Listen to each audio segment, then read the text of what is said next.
Assalomu barchaga do'stlar. Bu darsimizda biz Klinefelter va Turner sindromlari haqida gaplashib o'tamiz. E'tibor qarating, birinchi slaydimizda ayni mana shu kasalliklar qanday tarzda uchrashi haqida bizga ma'lumot beryapti. O'zi aslida mana shu ikkala kasallik qanday kasalliklar guruhiga kiradi? E'tibor qarating, bu ikkala kasallik ham anipleziya hodisasiga asoslangan. Ya'ni biz anipleziya hodisasini gaplashgan edik. Ya'ni normal holatda mana bunday disomiya hodisasi bo'ladigan bo'lsa, ya'ni xromosomalar mana shunday juft holatda bo'ladigan bo'lsa, ayni mana shu xromosomalarni bittaga ko'payishi trisomiya yoki bo'lmasa bittaga kamayishi monosomiya deyiladi, to'g'rimi? Ayni mana shu monosomiya va trisomiyalar bular hammasi anipleziya kasalliklari deyiladi. Ayni mana bu yerdagi o'sha Klinefelter va Turner sindromlari ham bular o'sha anipleziya kasalliklariga kirar ekan. Ya'ni qanday anipleziya kasalliklari? Bular jinsiy xromosomada uchraydigan anipleziya kasalliklariga kirar ekan. Esdan chiqarmang. Bular somatik hujayralarda emas, jinsiy hujayralarda uchraydigan anipleziya kasalliklari. Xo'p, e'tibor qarating, bu yerda aytyapti, Klinefelter sindromi erkaklarda uchraydi va erkaklarda o'sha jinsiy xromosomalarni bitta X ga ortib ketishi bilan namoyon bo'ladi. Mana normal holatda bizda mana bunday X, Y bo'ladigan bo'lsa, o'sha Klinefelter sindromiga chalingan insonlarda bitta X xromosoma oshib ketar ekan. Ya'ni erkaklar mana shunday XX, Y xromosomaga ega bo'lib qolar ekan. Esdan chiqarmang. Ayollar bo'ladigan bo'lsa, Turner sindromiga chalinar ekan. Ya'ni Turner sindromi faqatgina ayollarda uchraydi va ayollarda o'sha X xromosomi, ya'ni ayollarda o'zi aslida mana bunday ikkita X bo'lishi kerak va mana shu ikkita X dan bittasi yo'qotiladi.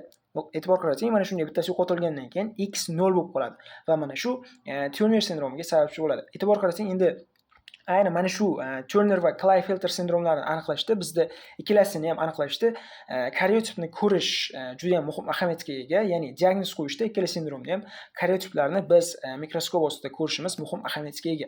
E'tibor qarating, bizda o'sha ba'zi bir sabablarda mozaitsizm ham muhim ahamiyatga ega. Ayni mana shu karyotipni ko'rganimizda mozaitsizmga nima bo'lishimiz mumkin? Ya'ni duch kelishimiz mumkin ekan.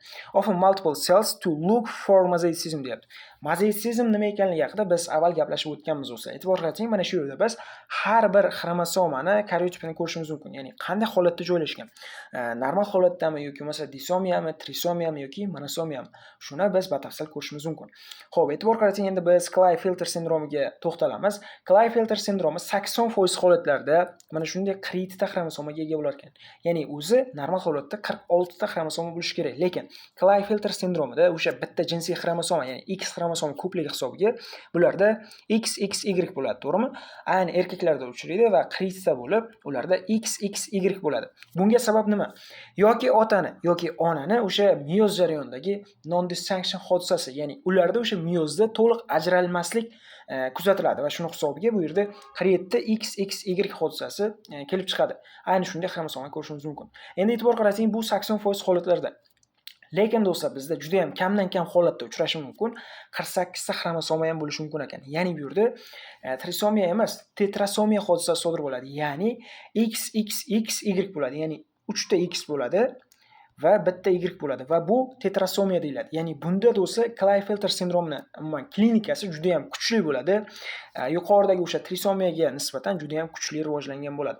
Bundan tashqari do'stlar, endi ayni mana shu Klinefelter sindromi mozaitsizm hisobiga ham uchrashi mumkin. E'tibor qarating, mozaitsizm nima edi? Masalan, insonda hujayralar juda ham ko'p, to'g'rimi? E'tibor qarating, mana bu hujayra, mana bu hujayra, mana bu hujayra, jami mana bu yerda hozir biz 4 ta hujayra sanadik. Ayni mana shu 4 ta hujayradan ba'zi birlari sog'lom, ba'zi birlari kasal xromosomani tutgan bo'lishi mumkin. Aytaylik, mana bu yashil bilan belgilaganim o'zida normal xromosomani tutgan, ya'ni 46 XY ni tutgan. Mana bu yerdagi do'stlar, hozir buni qizil bilan belgilayman. Mana bu yerdagi qizil bilan belgilaganim bo'lsa, o'zini tarkibida o'sha abnormal, ya'ni 47 ta bo'lgan XXY bo'lgan xromosomalar tutgan. Ayni mana shunday do'stlar, hujayralar tarkibida har xil ham sog'lom, ham kasal, abnormal bo'lgan mana shunday xromosomalarning uchrashi bu nima deyilardi? Albatta mozaitsizm deyilardi. Ayni mana shu mozaitsizm hisobiga ham Klinefelter sindromi kelib chiqar ekan.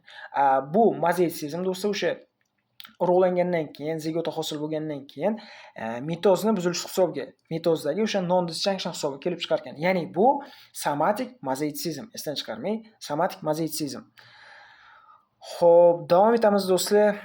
Bu yerda o'sha Klinefelter sindromini bizga nimalari kariotip ko'rsatilgan va e'tibor qaratsangiz mana bu yerda 23-xromosoma va bu juft holatda bo'lishi kerak. Lekin bu yerda ko'rishingiz mumkin, X ni ikkitaligini va Y ni bittaligini ko'ryapsan. Kariotipda mana shunday biz mikroskop ostida ko'rishimiz mumkin. Lekin boshqa xromosomalarni ko'rsangiz, masalan, 1 ni 2 ni ko'radigan bo'lsangiz, bular normal holatda ikkitadan. Ayni mana shu yerdagi jinsiy xromosomalarni ko'radigan bo'lsak, bular shunday bittaga ortib ketgan. Trisomiya hodisasi sodir bo'lgan. Xo'p, davom etamiz. E'tibor qarating, bu yerda asosan o'sha erkaklarda qanday belgilar uchraydi? Mana shu Klinefelter sindromida. Erkaklarda birinchi navbatda primary hypogonadism bo'ladi, ya'ni birlamchi gipogonadizm bo'ladi. Gipogonadizm degani o'sha erkaklik, ya'ni bu erkaklarda uchrayotgani uchun erkaklarda mana shu erkaklik jinsiy gormonlari yaxshi ishlab chiqarilmaydi. Va shuni hisobiga do'stlar bu yerda aytyapti small firm testis, ya'ni kichkina va qattiq mayaklar, ya'ni testislar uchrar ekan. Va bundan tashqari bu yerda aytyapti atrofiya bo'lar ekan. Mana bu yerdagi seminiferous tubullar. Seminiferous tubullar bular o'sha urug' ishlab chiqaruvchi naychalar hisoblanadi. Ayni mana shu naychalarni atrofiyasi ham yuzaga kelar ekan. Va do'stlar aytib o'tganimdek, bu yerda o'sha jinsiy gormonlar, ya'ni mana bu yerda ko'rib turibsiz testosteronni kamligini. Va do'stlar ayni mana shu kasallikni biz og'ir yoki yengilligini, darajalarini estrogen bilan testosteronni nisbatini bir-biriga solishtirib o'rganar ekanmiz. Ya'ni estrogen qanchalik ko'p bo'ladigan bo'lsa, bu kasallik klinikasi shunchalik og'ir bo'ladi. Esdan chiqarmang. Xo'p, e'tibor qarating, Klinefelter sindromida qanday gormonlar oshadi-yu, qanday gormonlar kamayadi. Xo'p, bu yerda ko'rishimiz mumkin. Bu yerda follikulya stimullovchi va lyutinlovchi gormonlar miqdori oshgan va testosteron va ingibin B miqdori kamayib ketgan. Hozir sizlarga bu nimaga ekanligini tushuntirib beraman. E'tibor qarating, mana bu xo'p, nimada ayni mana shu o'qda biz follikulya stimullovchi va lyutinlovchilarni birga ko'rishimiz mumkin va bular qanday qilib jinsiy gormonlarga ta'sir ko'rsatadi. E'tibor qarating, mana bu yerda Leydig hujayralar va Leydig hujayralar o'zidan testosteron ishlab chiqaradi. Va ko'rib turibsiz, mana shu yerda sertoli hujayralar ham bor va sertoli hujayralar o'zidan ingibin ishlab chiqaradi. Endi e'tibor qarating, bu yerda mana bularni o'chiraman. O'sha Leydig va sertoli hujayralar testisda bor. Ya'ni nimada? Xo'p, mayaklarda mavjud. Endi e'tibor qarating, mana shu yerda ingibin va testosteron do'stlar orqaga qaytib mana bu yerda o'sha pituitaryni, ya'ni pituitary degani do'stlar bu gipofiz beziga minus ta'sir ko'rsatyapti. Ko'ryapsiz? Minus ta'sir ko'rsatyapti. Agar mana shu yerda testosteron va ingibin bo'lmaydigan bo'lsa do'stlar, albatta mana bu yerdagi pituitaryga minus ta'sir bo'lmaydi, to'g'rimi? Chunki mana bu yerdagi ingibin va testosteron yo'q va pituitary o'zidan bemalol gormonlarni ishlab chiqaradi. Ya'ni pituitary bu gipofiz bezi. Ko'ryapsiz, gipofiz bezi o'zidan ikki xil gormon ishlab chiqaryapti va bular lyutinlovchi va follikulya stimullovchi. Shu uchun bu yerda follikulya stimullovchi va lyutinlovchi miqdori oshib ketgan. Bunga sabab, ayni asosiy sababchi testosteron va ingibin B ni miqdori kamligi. Tushunyapsizmi? Bir-biriga bog'liq ravishda bular o'zgaradi. Xo'p, davom etamiz. Endi bu yerda o'sha testosteronning kamligi qanday o'zgarishlarga sababchi bo'ladi?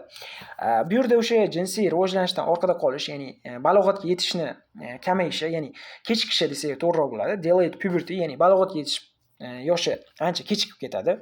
Masalan, normal holatda o'sha 12-13 yoshda erkaklar balog'atga yetib boshlasa, o'zida o'sha kattalarga xos bo'lgan belgilarni rivojlantirib boshlasa, ayni bularda mana shu narsa kechikib ketadi. Masalan, 17 yosh, 18 yosh yoki bo'lmasa 20 yoshda rivojlanishi mumkin. Yoki bo'lmasa bu yerga e'tibor qarating, reduced facial and body hair, ya'ni yuzdagi va tanadagi sochlar, ya'ni tuklar desak to'g'riroq bo'ladi, kam bo'ladi. Umuman erkaklarda bilasizlar o'sha tuklar soni ko'proq ayollarga nisbatan. Ayni mana shu tuklar Klinefelter sindromiga chalingan erkaklarda kam bo'lar ekan.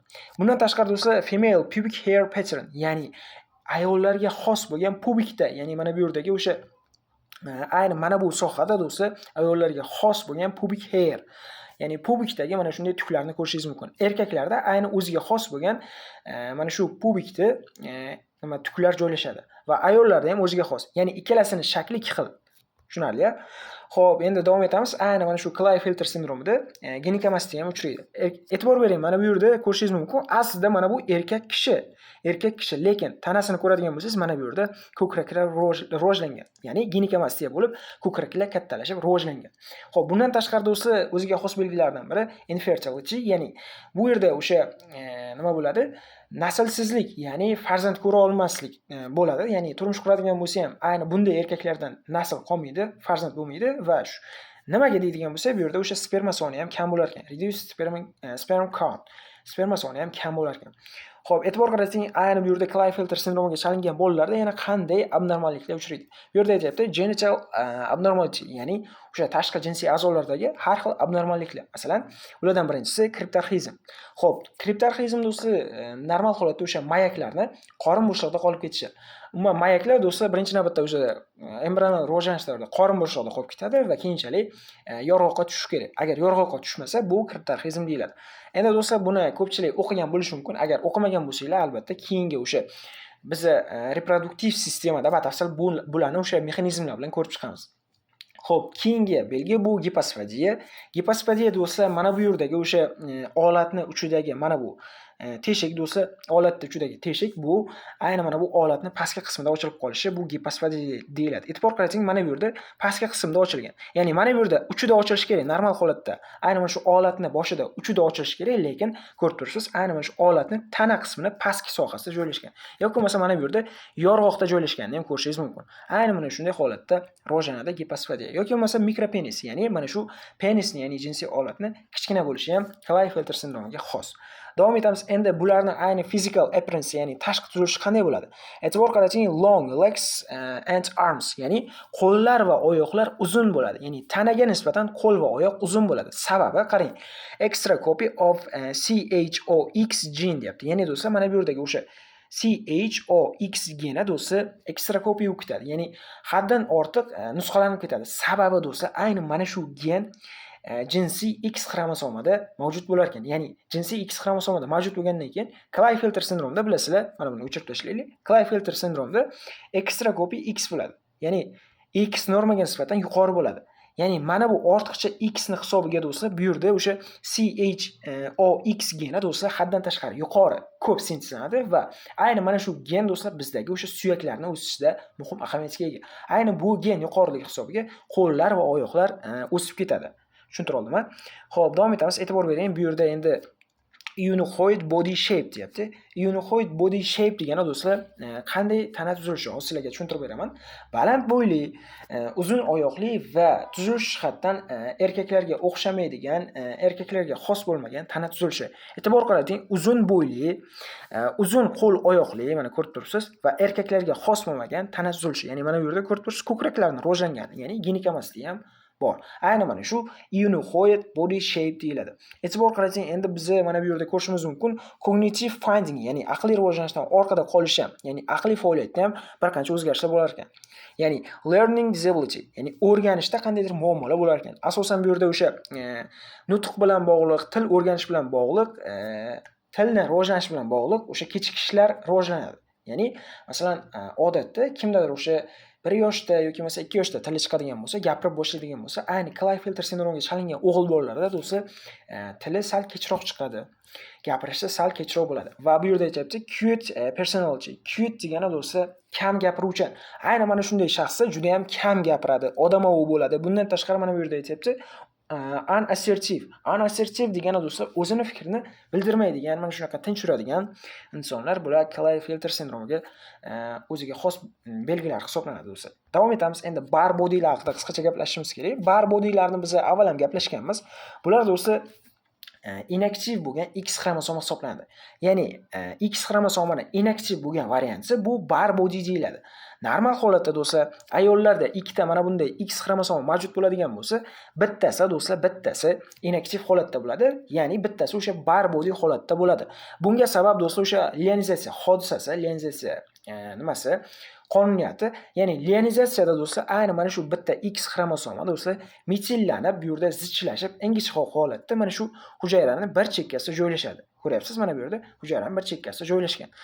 Bunga sabab nima do'stlar? Bunga sabab mana shu ayollarda ikkita X bo'lishining sababi do'stlar, mana shu ikkita X xromosomi juda ham kuchli ayollarga xos bo'lgan belgilarni rivojlantirmaslik uchun, ya'ni hamma narsani normada bir xilda ushlab turish uchun nima deydi? Ayollik xususiyatlarini ham normada yuzaga chiqarish uchun bu narsa kerak.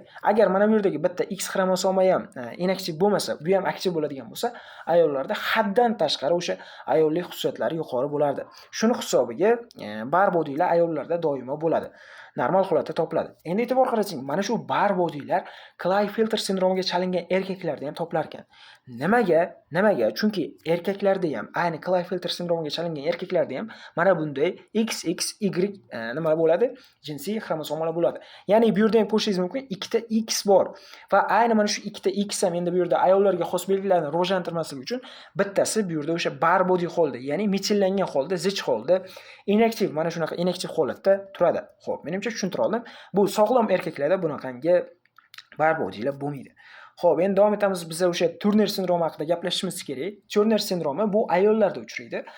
45% holatlarda o'sha ayollarda 45 ta xromosoma mavjud bo'ladi va ularda o'sha ikkita jinsiy xromosoma XX bo'ladigan bo'lsa, o'sha bitta jinsiy xromosomani mana bu, masalan aytaylik, mana buni bo'lmasligi bilan bizaga namoyon bo'ladi. Ya'ni bu yerda fenotip, genotip qanday bo'ladi? Genotip bo'lsa X0 bo'lib qoladi. Tushuntira oldimmi? Bunga sabab nima? Bunga sabab bo'lsa mana bu yerda tushuntirib aytyapti bizda. Ayni mana bu yerdagi masalan tuxum hujayra bo'ladigan bo'lsa, bunga kelib mana bu sperma urug'lantiradigan bo'lsa, ayni mana shu sperma tarkibida X xromosomi mavjud bo'lmasligi. Ya'ni do'stlar, masalan, mana shu sperma ham o'zida normal genotip tutmagan. Ya'ni tasavvur qiling, o'zi normal holatda XY bo'lishi kerak. Lekin ayni mana shu nimani spermatozoid tarkibida X bo'lmasa, ya'ni tasavvur qiling, ikkita Y bo'lib qolsa yoki masalan shunaqa har xil abnormal genotipga ega bo'lgan spermatozoid kelib mana shu nimani normal tuxum hujayrani urug'lantirsa, bu o'sha 45% holatlarda ayni mana shu Turner sindromining sababchisi bo'lar ekan. Xo'p, endi davom etamiz. Ayni Turner sindromida ham mozaitsizm uchrar ekan. Mozaitsizm bu nima? O'sha ba'zi bir hujayralarda normal genotip, ba'zi bir hujayralarda kasal genotip bo'ladi. Mana e'tibor qarating, ikki xil genotip 45X0 yoki bo'lmasa 46XX. E'tibor qarating, bu qachon sodir bo'ladi deydigan bo'lsa, o'sha post zygotic cell division, ya'ni zigota hosil bo'lgandan keyin, ya'ni urug'lanib bo'lgandan keyin, fertilizatsiya bo'lgandan keyin mana shu yerdagi o'sha hujayralarning mitoz bo'linishini yaxshi ajralmasligi hisobiga, mitoz bo'linishini buzilish hisobiga Turner sindromi kelib chiqadi.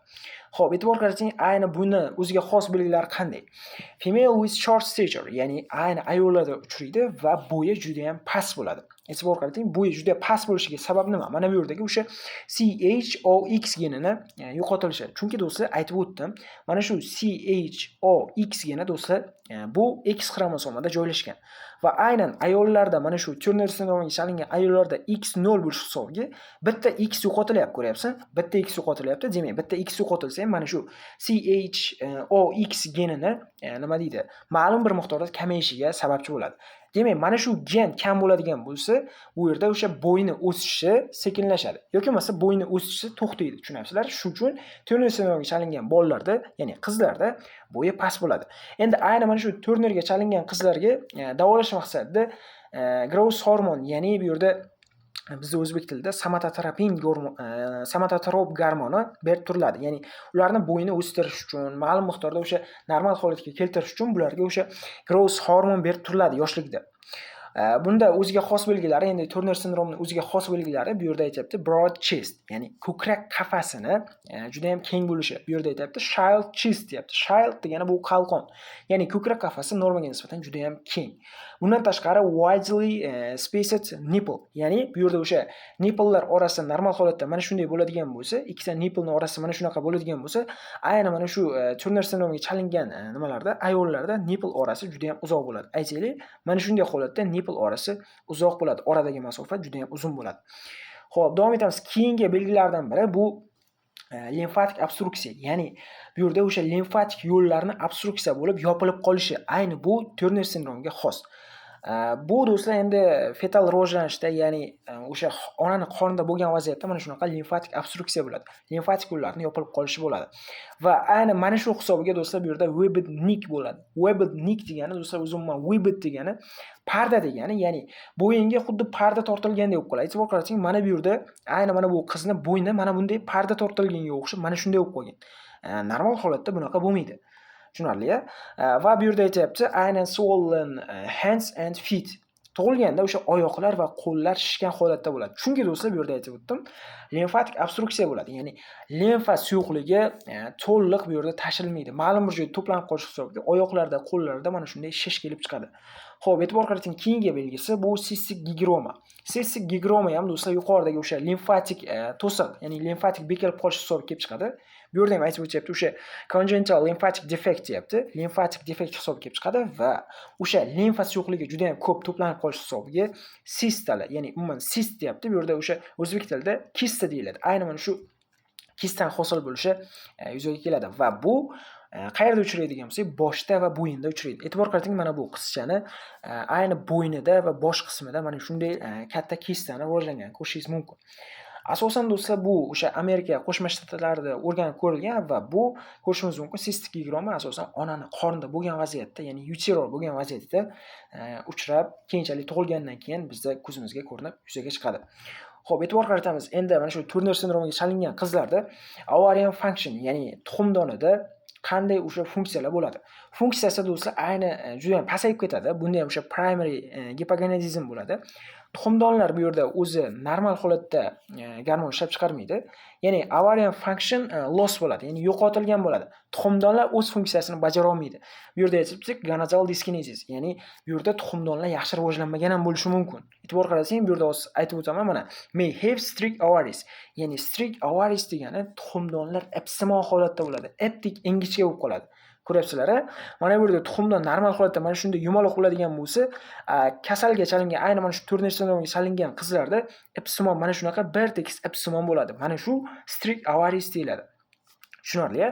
Bunda hech qanaqangi follikullar ham bo'lmaydi va shuni hisobiga bu yerda hech qanaqangi gormon ham ishlab chiqarilmaydi. Endi e'tibor qarating, ayni mana shu ovarian function pastligi hisobiga bu yerda ulardan ishlab chiqariladigan gormonlar ingibin B yoki bo'lmasa estrogenlar miqdori kam bo'ladi. Tushuntira oldimmi?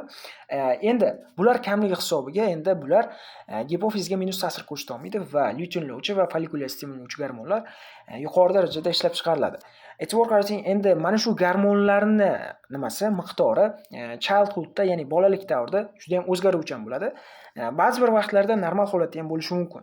Xo'p, e'tibor qarating, bu yerda abnormal holatda qachon bo'ladi? Mana shu gormonlarning o'zgarishi asosan o'sha early childhoodda, ya'ni 5 yoshdan avval va prepuberty holatda, ya'ni 10 yoshdan keyin mana shu abnormal, mana shu lyutinlovchi va follikullar stimullovchilarni oshganini yoki bo'lmasa estrogen va ingibin B'larni kamayganini ko'rishimiz mumkin. Endi e'tibor qarating, bu yerda qanday belgilar bo'ladi?